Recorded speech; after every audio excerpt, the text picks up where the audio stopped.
नमस्कार, स्वागत है आपका हमारी खास प्रस्तुति में। मैं हूं सूरज मोहन झा। जब हम घातक बीमारियों के बारे में बात करते हैं तो आमतौर पर कैंसर शब्द सुनते हैं। यह शब्द ही एक ऐसी स्थिति की ओर इशारा करता है जिसमें कोशिका वृद्धि अनियंत्रित और असामान्य दर से होती है। हाल ही में पेश स्वास्थ्य संबंधी संसदीय समिति की रिपोर्ट बताती है कि हमारे देश में होने वाले 1/3 कैंसर के मामलों में मुख्य कारण तंबाकू और शराब है। कैंसर एक ऐसा रोग है जो धीरे धीरे वैश्विक महामारी का रूप लेता जा रहा है। इसका इलाज भी काफी महंगा है और ज्यादातर लोग इस खर्चे को वहन नहीं कर सकते। इसलिए बचाव में ही समझदारी है।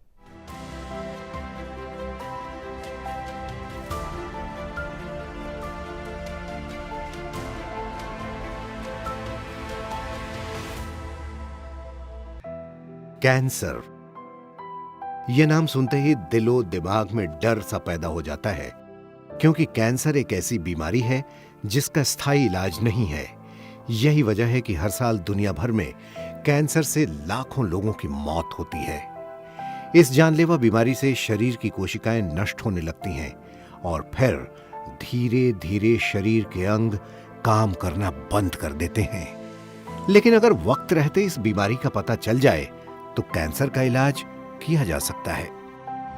कैंसर के अंदर सबसे पहले तो मैं आपको बताऊं कि इंडिया अब एक एजिंग नेशन है। किसी भी कंट्री की जो पॉपुलेशन है अगर 60 इयर्स से ऊपर और 7% से ऊपर हो जाती है तो वो एजिंग नेशन है। इंडिया जो है वो 8-9% तक पहुंच चुका है। अब एजिंग नेशन के अंदर जो ये नॉन इन्फेक्शियस डिजीज़ हैं और जैसे कैंसर है ये बहुत ज़्यादा बढ़ती हैं एज के साथ, और इंडिया के अंदर कोई एक्सेप्शन नहीं है। कई कैंसर जो हमारे, जैसे मैं आपको बोलूं, हम यूरोलॉजिस्ट हैं और यूरोलॉजी कैंसर के ऊपर काफ़ी चर्चा हो रही है यहाँ पे। और इसके अंदर जो इंडिया के अंदर हम लोग रूरल इंडिया में तो बहुत नीचे था बार्सी वगैरह में, और कुछ जो प्रोजेक्ट हुआ था 1996 में ICMR का जो डाटा था उसमें अर्बन एरियाज़ के अंदर 5वें-6ठे नंबर पे प्रोस्टेट कैंसर था। वो आपको ये मैं शेयर कर रहा हूँ कि दिल्ली के अंदर वो दूसरे स्थान पे, जो बेंगलोर है उसमें तीसरे स्थान पे पहुँच चुका, और ऐसा डाटा बता रहा है कि बहुत जल्दी नंबर 1 हो जाएगा। तो कैंसर बहुत तेज़ी से बढ़ रहा है। इसमें मेन एजिंग के अलावा हमारा जो जेनेटिक्स है उसकी नॉलेज होनी चाहिए। हाई रिस्क पेशेंट जो हैं उनको आइडेंटिफाई करना चाहिए। हमारा लाइफस्टाइल और हमारा खान पान, ये एक मेजर फैक्टर है। कैंसर शरीर में होने वाली एक असामान्य और खतरनाक स्थिति है। कैंसर तब होता है जब शरीर में कोशिकाएं असामान्य रूप से बढ़ने और विभाजित होने लगती हैं। हमारा शरीर असंख्य कोशिकाओं से बना है। स्वस्थ कोशिकाएं शरीर की आवश्यकताओं के अनुसार बढ़ती और विभाजित होती हैं। कोशिकाओं की उम्र जैसे जैसे बढ़ती या क्षतिग्रस्त होती है, ये कोशिकाएं मरती जाती हैं। इनकी जगह नई कोशिकाओं का निर्माण होता है। जब किसी को कैंसर होता है तो कोशिकाएं इस तरह से अपना काम करना बंद कर देती हैं। पुरानी और क्षतिग्रस्त कोशिकाएं मरने की बजाय जीवित रह जाती हैं और जरूरत नहीं होने के बावजूद नई कोशिकाओं का निर्माण होने लगता है। यही अतिरिक्त कोशिकाएं अनियंत्रित रूप से विभाजित होती हैं, जिसके परिणाम स्वरूप ट्यूमर होता है।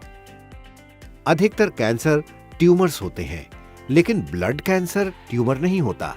हालांकि हर ट्यूमर कैंसर नहीं होता है। कैंसर शरीर के किसी भी हिस्से में विकसित हो सकता है।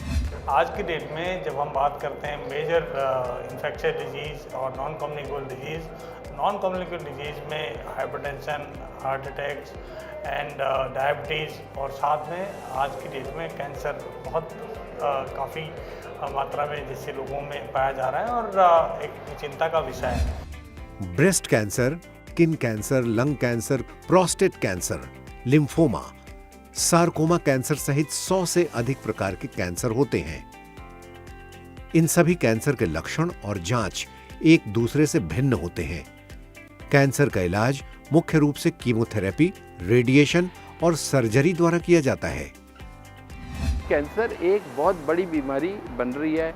इसका जो ट्रीटमेंट है वो काफ़ी एक्सपेंसिव है, जिसको सरकार अभी भी नीतियाँ लाई है जिसमें कैंसर ड्रग्स की जो कॉस्ट अनअफोर्डेबल थी उसको नीचे ला रहे हैं। आयुष्मान भारत और बाकी की जो हमारे जो एफर्ट्स हैं सरकार के, उसके अंदर भी धीरे धीरे इसको लाया जा रहा है हर तरह के कैंसर या उसके ट्रीटमेंट को, पर अभी भी ये लोगों के अफोर्डेबिलिटी से काफ़ी दूर है। और पूरे हिंदुस्तान में जो रेडियोथेरेपी के सेंटर्स हैं, कैंसर के जो सेंटर्स हैं डिस्ट्रिक्ट लेवल पे, इनका विस्तार बहुत तेज़ी से हो रहा है। सभी कैंसर के लक्षण एक दूसरे से अलग होते हैं। ऐसे में इसके संकेतों और लक्षणों के बारे में हर किसी को जानकारी होनी चाहिए, ताकि समय रहते लक्षणों को पहचान कर निदान और इलाज शुरू किया जा सके। कैंसर के कुछ सामान्य लक्षण इस प्रकार हैं: अचानक वजन कम होना, अत्यधिक थकान, शरीर में गांठ, बाउल मूवमेंट और ब्लैडर फंक्शन में बदलाव, त्वचा में बदलाव। कैंसर का जो ट्रीटमेंट है वो शुरुआती स्टेज में, फर्स्ट स्टेज में या अर्ली स्टेज में अगर होगा तो 90% हम ट्रीटेबल हम कैंसर कहते हैं। जैसे जैसे वो स्टेज 2 स्टेज 3 में जाता है तो उसका प्रोग्नोसिस कम होता जाता है, और जैसे ही जो है उसका जो कारण है कि जो लेट स्टेज पे डायग्नोज होते हैं या पता लगता है पेशेंट को, उसकी मॉर्टलिटी ज़्यादा होती है। तो इसलिए कैंसर की जहाँ तक बात है, सबसे पहले उसमें आपको प्रिवेंशन की बात करनी पड़ेगी, जागरूकता की बात करनी पड़ेगी, और लोगों को अवेयर कराना। अगर किसी को भी कोई लक्षण, जैसे कि मान लीजिए कोई ऐसा लक्षण हो कि जैसे खून आना जो है लैट्रिन में या यूरिन में, या खांसी के द्वारा जो है बलगम में खून आना, या कोई मान लीजिए कोई शौच का जो है पैटर्न चेंज होना, या भूख कम लगना, या वेट लूज़ करना, इस तरह की जो चीज़ें अगर सामने आती तो इमीडिएटली वो हेल्थ केयर फैसिलिटीज़ में आजकल बहुत सारे जो है कैंसर रजिस्ट्री है, कैंसर के हॉस्पिटल अलग से डेडिकेटेड हॉस्पिटल हर जगह पे सरकार जोर दे रही है, और उसका फ़ायदा उठाना चाहिए। कैंसर अगर पता लग जाए डरने की जरूरत नहीं है। भारत में सभी बड़े अस्पतालों में इसका इलाज उपलब्ध है। सफदरजंग अस्पताल में आप जानते हैं रोबोटिक ट्रीटमेंट अवेलेबल है फ्री ऑफ कॉस्ट, जो कि भारत सरकार हेल्थ मिनिस्ट्री के पहल पर शुरू किया गया 4 साल पहले, और इतने ही मरीजों को फ्री ऑफ कॉस्ट दिया जा रहा है। कैंसर की ड्रग्स हमारे यहाँ फ्री दी जाती हैं। तो अगर आपको पता लगता है कैंसर के बारे में, जाइए विशेषज्ञ को दिखाइए और ट्रीटमेंट लीजिए। ये सेकेंड बात है। और तीसरा मैं बताना चाहूँगा अवेयरनेस, अल्कोहल से बचें, स्मोकिंग से बचें, रोज़ व्यायाम करें, जंक फूड से बचें, और पानी की मात्रा का सेवन अच्छा रखें, तो आप कैंसर से अपने आप को बचा सकते हैं। संसदीय स्वास्थ्य संबंधी समिति ने तंबाकू और शराब को कैंसरकारी तत्व बताते हुए सरकार से इस पर नियंत्रण के लिए प्रभावी नीति बनाने की सिफारिश की है और तंबाकू उत्पादों पर कर बढ़ाने की जरूरत बताई है। संसदीय समिति ने अपनी रिपोर्ट में कहा है कि देश में तंबाकू और शराब के सेवन को हतोत्साहित करने की त्वरित जरूरत है और तंबाकू पर बढ़े कर से प्राप्त अतिरिक्त राजस्व का उपयोग कैंसर की रोकथाम और जागरूकता के लिए किया जाना चाहिए। 12 सितंबर 2022 को संसद की स्वास्थ्य और परिवार कल्याण से जुड़ी संसदीय समिति ने कैंसर देखभाल योजना और प्रबंधन पर अपनी रिपोर्ट राज्यसभा के सभापति को पेश की। पान मसाला पर और गुटखा पर पाबंदी लगनी चाहिए, और तंबाकू को लेकर जो सरकार ने पहले कानून बनाया था उसको स्ट्रिक्टली लागू किया जाना चाहिए। पान मसाला गुटखा पर पाबंदी, हर जगह लोग चबाते रहते हैं, कैंसर हो जाता है। और इसको सस्ता करने के लिए, अच्छा दूसरे इसकी जानकारी अगर जल्दी हो जाए तो लोग ठीक हो सकते हैं। स्क्रीनिंग के लिए, इसकी जांच के लिए जगह जगह व्यवस्था गवर्नमेंट को करनी चाहिए। कैंसर सेंटर बना देना चाहिए। कोई आता है तो पता करे कि भाई इसके कैंसर डेवलप हो रहा है तो उसका ट्रीटमेंट हो सकता है। और सस्ता कैसे हो, इलाज महंगा बहुत होता है, आदमी एक तो बचता नहीं है, दूसरे पैसा इतना लगता है कि उसकी ज़मीन बिक जाती है। तो जो नवी मुंबई में हमारा टाटा का अस्पताल है कैंसर का, वो हिंदुस्तान का बेस्ट अस्पताल है।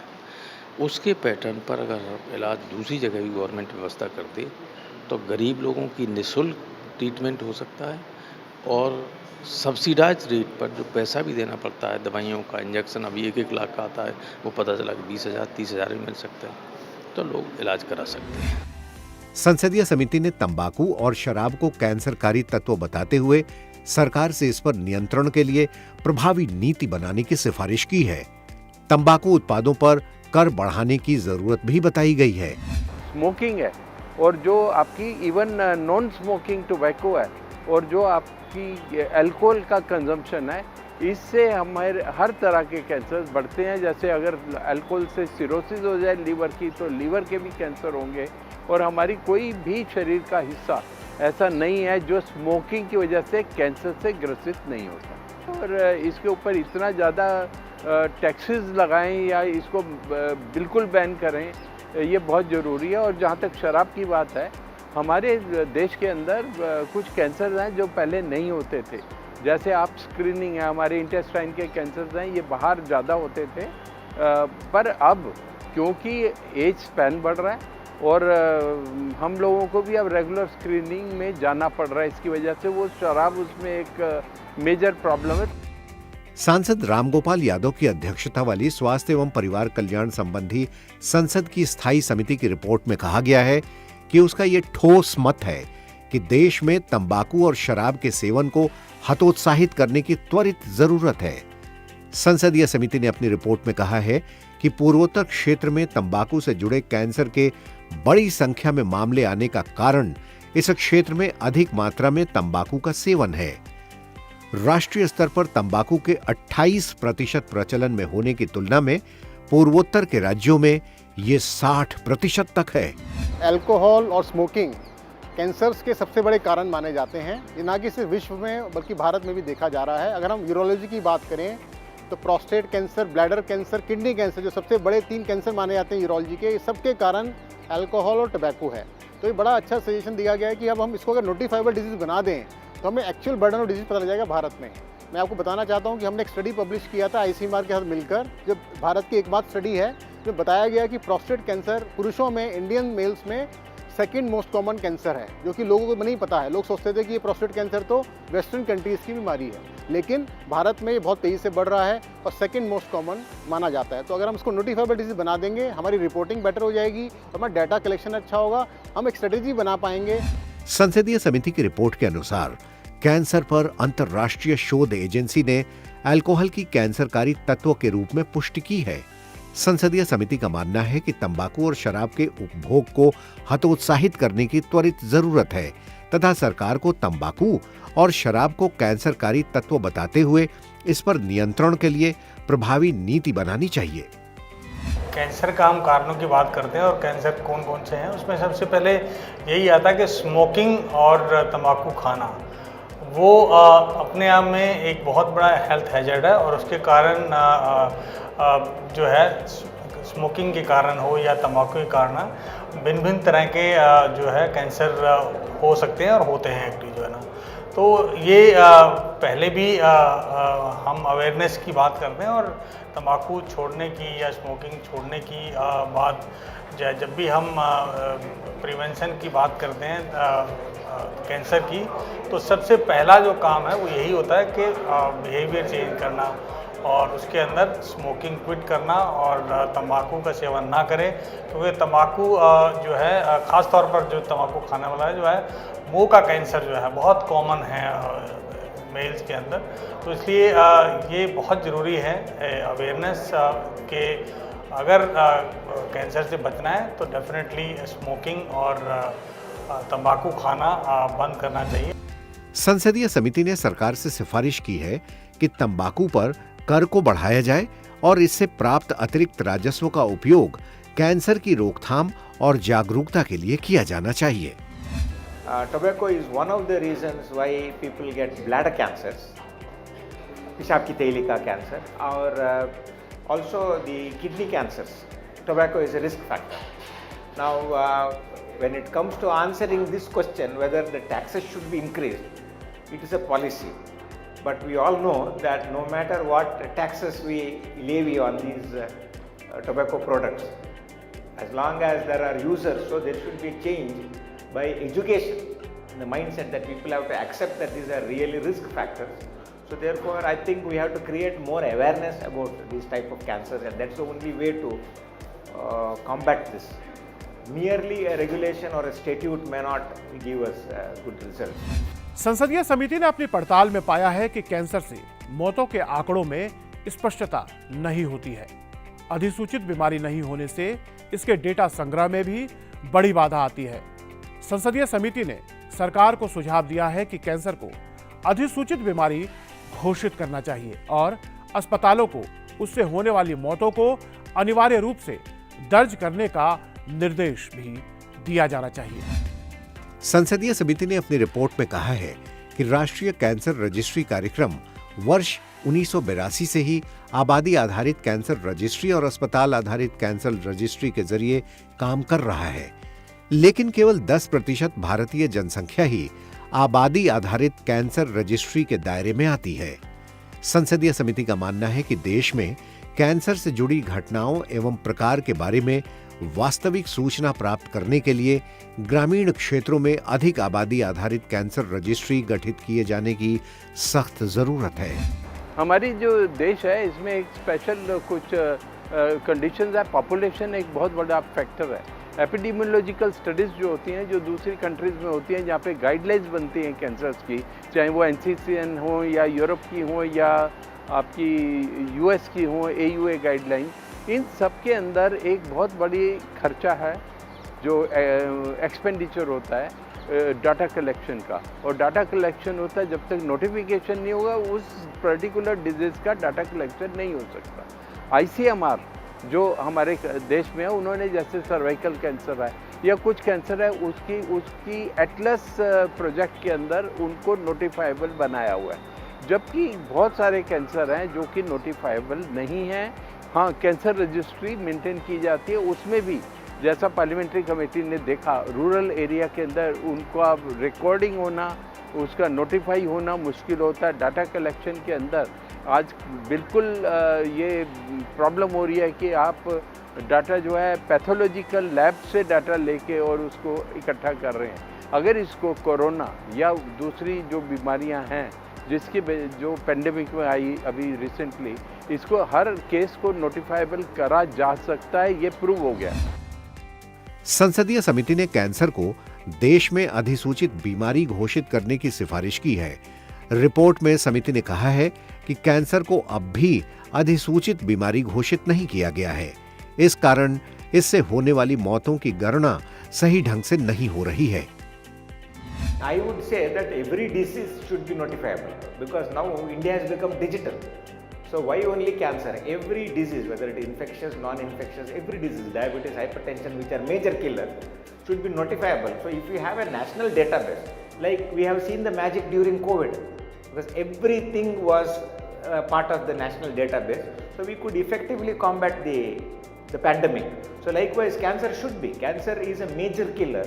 So it should be made, not anybody who diagnoses a cancer, he should log on to the national database and provide, so that there can be tracking of these cases, and those because of poverty or for various reasons, ignorance, are not able to take good treatment, can always be tracked and brought to the hospitals for effective treatment. Now our central government has started so many aims, so everywhere, and we can definitely do a lot better job than what it used to be a decade ago. समिति ने कहा है कि cancer से मौतों के आंकड़ों में स्पष्टता नहीं है। अधिसूचित बीमारी नहीं होने से इसके डेटा संग्रह में बड़ी बाधा आती है। इस समस्या को सरकार के ध्यान में लाया गया है। समिति का कहना है कि मौत के वास्तविक कारण का उल्लेख किए बिना कई बार मृत्यु की वजह केवल कार्डियोश्वसन तंत्र फेल होना बताया जाता है। समिति ने सरकार को सलाह दी है कि अस्पतालों में कैंसर से मौतों के प्रामाणिक आंकड़े दर्ज होने से इस रोग की देश में सही स्थिति पता चल सकेगी। इन आंकड़ों से कैंसर रोग निदान और निगरानी में भी सहायता मिलेगी। संसदीय समिति ने कहा है कि कैंसर को अधिसूचित बीमारी घोषित कर अस्पतालों को उससे होने वाली मौतों को अनिवार्य रूप से दर्ज करने का निर्देश दिया जाए। आज की डेट में टेक्नोलॉजी बहुत आगे निकल चुकी है। हेल्थ केयर को इम्प्रूव करने में टेक्नोलॉजी नोटिफाइड डिजीज़ कंप्यूटराइज। आज की डेट में ब्लड कैंप चल रहा है सारे देश में। हम एक सेतु पे ऐप पे जाके अपने आप को रजिस्टर कर सकते हैं, तो उससे हमें ये पता चल जाता है कि इसमें आज मान लो इतने ब्लड आदमी डोनेट कर रहे हैं या इतने लोगों को कैंसर हुआ, जब हमें नोटिस, उसके हिसाब से हम हेल्थ फैसिलिटीज़ को अपनी इम्प्रूव कर सकते हैं, अपनी प्रायोरिटी दे सकते हैं। मान लो मेरे को अगर लगता है कि भाई इसकी तो बहुत ज़्यादा स्टैटिस्टिक्स में बहुत ज़्यादा इसका आ रहा है, या शहरों में ज़्यादा आ रहा है, विलेजेस में कम आ रहा है, तो हम उसको फोकस एरियाज बना के अपने फंड्स को ठीक से खर्च सकते हैं और कुछ चीज़ों को हम उसके हिसाब से इम्प्रूव कर सकते हैं, या कुछ प्रिवेंटिव मेजर मान लो उनके ऊपर हम ले सकते हैं। सांसद रामगोपाल यादव की अध्यक्षता वाली समिति ने कैंसर रोगियों का रियल टाइम रिकॉर्ड रखने के लिए कोविन जैसा पोर्टल बनाने का भी सुझाव दिया है। इससे कैंसर रोगियों के इलाज के काम में आने वाले टूल्स और अन्य संसाधनों की जानकारी भी दी जा सकेगी। राजधानी दिल्ली की राशि कपूर ने अपने 42 साल के जीवन काल में 2 बार कैंसर को मात दिया है और आज दूसरे कैंसर पीड़ितों को जीवन को जीने की प्रेरणा दे रही है।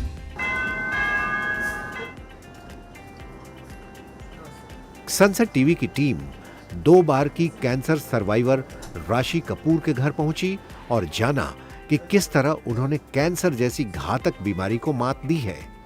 राशि दिल्ली के एक स्कूल में गणित की शिक्षिका थी। साल 2012 में राशि कपूर को पहली बार कैंसर का पता चला था। उन्हें इलाज के एक हिस्से के रूप में कीमोथेरेपी के 6 चक्रों से गुजरना पड़ा। जब पहला कैंसर मुझे 2012 में हुआ तो वो एक बहुत मुश्किल का समय था, क्योंकि मेरी एज उस समय 32 साल थी। जहाँ पे आपकी उम्र 32 साल, आपके बहुत कई सपने होते हैं, आप अपनी प्रोफेशनली लाइफ में बहुत ग्रो करना चाहते हैं, और मैं उस समय टीचिंग प्रोफेशन में पढ़ा रही थी। तो मेरे लिए बड़ा मुश्किल था उस समय कि अब मैं टीचिंग पढ़ाई कैसे कंटिन्यू करूं, कैसे अपने घर को संभालूं, अपने आप को संभालूं, अपने छोटे बच्चे को संभालूं, 5 साल के बच्चे को संभालूं। वो समय बहुत ही दर्दनाक था मेरे लिए, मेरे परिवार के लिए, मेरे हस्बैंड के लिए। लेकिन मेरे हस्बैंड ने, मेरे फादर इन लॉ ने मेरा बहुत साथ दिया। कई एडमिनिस्ट्रेटिव परेशानियाँ आई, कैसे डॉक्टर से मिलना है, किस तरीके से इलाज करवाना है, ये परेशानियों का बहुत हमें सामना करना पड़ा। लेकिन हम सब ने हिम्मत नहीं हारी और मुझे मेरे परिवार का सपोर्ट मिला, डॉक्टर्स का सही सपोर्ट मिला। 6 साइकिल्स कीमोथेरेपी के हुए, 6 महीने लगे मेरे इलाज को ख़त्म होने में। कई परेशानी आई कीमोथेरेपी के दौरान, कई साइड इफ़ेक्ट्स महसूस हुए, लेकिन उसके बाद मेरा इलाज ख़त्म हो गया और मैं ठीक अपनी लाइफ में चलने लगी। साल 2016 में राशि कपूर को फिर से उनके दाहिने घुटने में सिनोवियल सार्कोमा का पता चला था। सिनोवियल सार्कोमा एक दुर्लभ प्रकार का कैंसर है और ये 10 लाख में किसी एक को होता है। वो भावनात्मक रूप से आहत थी। डॉक्टरों और परिवार ने उनका साथ दिया और इस बार इलाज के एक हिस्से के रूप में उनकी सर्जरी, कीमोथेरेपी और विकिरण चिकित्सा के 5 चक्र किए गए। राशि के लिए ये यात्रा काफी चुनौतीपूर्ण थी। 2016 में मुझे दूसरा कैंसर हुआ। ये कैंसर हुआ राइट घुटने का, दाहिने घुटने का। इसमें मुझे बहुत सूजन आने लगी, बहुत दर्द रहने लगा। ऐसा मुझे बहुत सालों से होता था और मुझे ऐसा लगता था कि शायद मैं टीचिंग प्रोफेशन में रह चुकी हूँ, मेरा खड़ा होने का प्रोफेशन है और इसी वजह से मुझे बहुत दर्द और सूजन रहती है। मैंने इसको इग्नोर किया, ज़्यादा इस पर ध्यान नहीं दिया। लेकिन जब दर्द एक लिमिट से क्रॉस होने लगा तो मैंने कई डॉक्टर्स को दिखाया, कई पेन किलर खाए, कई फिजियोथेरेपी करवाई। फिर मैं फिर से एम्स पहुंची, जहां पहली बार मेरा, क्योंकि वही मेरे लिए एक उम्मीद की किरण थी कि मैं पहली बार वहां ठीक हुई हूं, दूसरी बार भी यहीं ठीक होंगी। और वहां मेरी मुलाकात डॉक्टर समीर रस्तोगी से हुई, जो कि सार्कोमा के स्पेशलिस्ट हैं। उन्होंने मुझे, जब पहली बार मैं उनसे मिली और मैंने उनसे पूछा कि ये सार्कोमा क्या है, उन्होंने कहा ये एक कैंसर है, ये हड्डी और मांसपेशी का एक कैंसर होता है, 1 मिलियन में किसी एक को होता है, सबसे ज़्यादा रेयर कैंसर है। इसके बारे में इतनी जानकारी लोगों को नहीं होती और मुझे बहुत ताज्जुब हुआ कि हम जैसे जो पढ़े लिखे लोग हैं और अच्छे घर के लोग हैं, हमें भी सार्कोमा के बारे में नहीं पता था जब तक हमें हो नहीं गया। फिर से ये बहुत मुश्किल हालात थे मेरे लिए, मेरे परिवार के लिए, क्योंकि मेरा एक बेटा उस समय 9 साल का था और मेरी बेटी उस समय 9 महीने की थी। कई डॉक्टर्स को दिखाया, डॉक्टर्स ने कहा कि अब आपको शायद आपका पैर नहीं बच सकेगा, आपका पैर काटना पड़ेगा। ये मेरे लिए और भी मुश्किल स्थिति थी संभालनी, क्योंकि इमोशनली तो मैं परेशान थी, मेरे हस्बैंड के लिए भी बहुत परेशानी थी, मेरे फादर इन लॉ के लिए। इलाज के तौर पे मेरा सर्जरी हुआ, जो कि टाटा मेमोरियल हॉस्पिटल मुंबई से हुआ। वहाँ से उन्होंने मेरा पैर कटने से बचा लिया और मेरे पैर में रॉड डाल दिया from hip to ankle. 5 cycle chemotherapy के हुए और रेडिएशन हुआ। ये पूरा इलाज मेरा 1 साल में ख़त्म हुआ। अपने इलाज के दौरान राशि कपूर ने सरकोमा से प्रभावित लोगों की मदद करने का फैसला किया, क्योंकि वो कैंसर के दुर्लभ प्रकारों में से एक है। देखिए, मेरा मानना है कि इस दुनिया में जो भी होता है कुछ अच्छे के लिए होता है। कैंसर मुझे हुआ, मैं समझूंगी कि मैं बहुत लकी रही हूँ, क्योंकि कैंसर ने मेरा बिल्कुल सोचने का तरीका बदल दिया। पहले मैं एक टीचिंग प्रोफेशन में थी और मेरा मानना था कि टीचर्स देश को बनाते हैं, सब बच्चों को पढ़ाते हैं। लेकिन आज मुझे बहुत खुशी है कि आज अगर मुझे कैंसर नहीं हुआ होता तो मेरे मन में ये भावना कभी नहीं आती कि हमें खुद भी जीना है, ये ज़िंदगी जीने के लिए है, खुद भी जीना है, और अगर ये लाइफ है तो किसी और के लिए भी हमें कुछ करना है।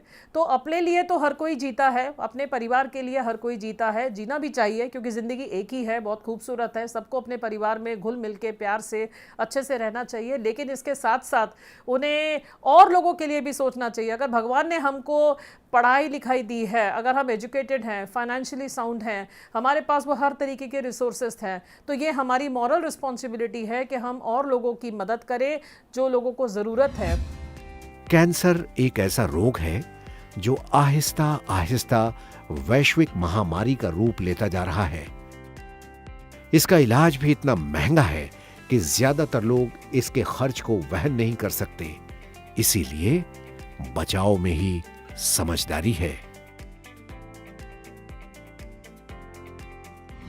कैंसर के खतरे से बचना मुश्किल है, पर इसके खतरे को कम जरूर किया जा सकता है। सही जांच और जीवन शैली में बदलाव के जरिए कैंसर के खतरे को कम किया जा सकता है। कैंसर से बचाव के लिए जागरूकता बहुत जरूरी है। तो आज कार्यक्रम में इतना ही, फिर मुलाकात होगी। हमारी पूरी टीम को दीजिए इजाजत और आप देखते रहिए संसद टीवी। नमस्कार।